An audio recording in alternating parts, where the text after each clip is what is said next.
So hello Lakocheros!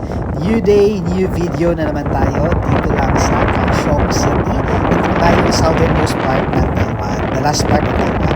So ito ngayon, visit tayo sa Dragon and Tiger Pagodas. Ito yung famous dito sa Kaohsiung.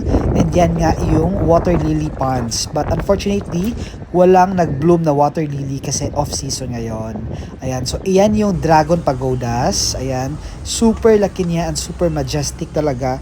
Mamamangha ka talaga. Ayan, dyan siya kalaki and ito itutour natin kung gaano siya kahaba yung Dragon Pagodas. Meron din sa gilid nito yung separate na Dragon and Tiger Pagodas. But disclaimer lang, it's closed kasi under renovation siya. Kaya kayo magbabalak na pupunta dito sa Kaohsiung, close po yung Dragon and Tiger Pagodas. Itong Dragon Pagodas alone, ito lang yung makikita mo dito. Yan, sa pond na yan, super madaming mga turtles. So, may enjoy din yung mga bata sa mga turtles dyan. Ayan. So, ito na nga, nag-visit kami sa harap ng Dragon Pagodas mismo. Itong pinakamalaking Kaohsiung Temple. No? At saka, super mamamangha ka kasi very architectural yung design and very intricate. Kaya, pasukin na natin siya. Ayan. So, ito na nga yung first floor ng temple nila.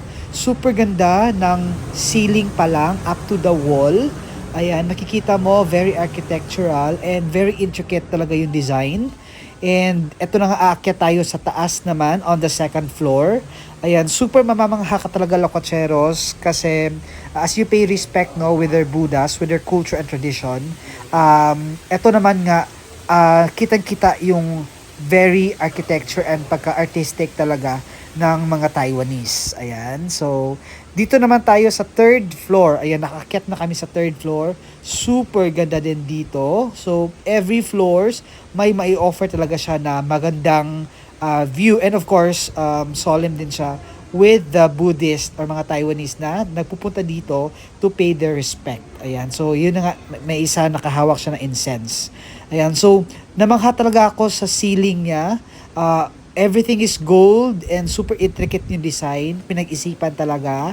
And very clean yung ano nila. Very clean, solemn, and peaceful yung temple nila sa loob. Ayan, yung mga design. Ayan, so sa buong tour ko dito sa temple, nakatunganga lang ako at saka naka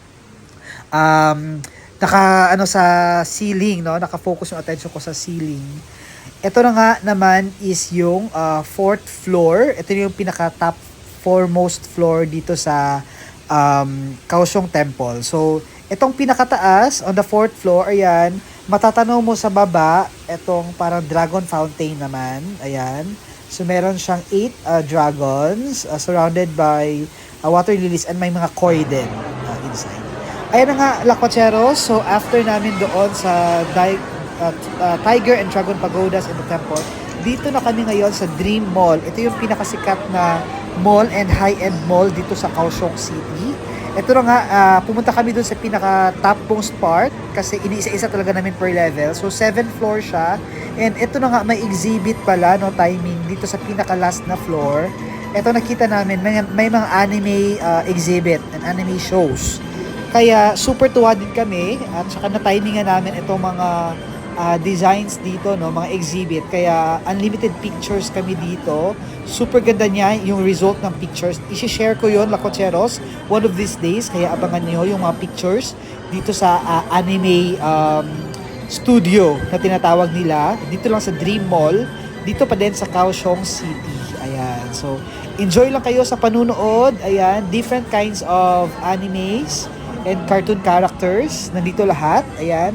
And super colorful yung backdrop, yung pictures. So, matutuwa ka talaga. Aside from the exhibit, meron din ditong for sale na mga toys. Yan, kaya pala. Para siyang toy convention sa Pinas, no? So, abangan nyo ang next na video ko, Lakocheros. Thank you for watching. Happy 10,000 subscribers.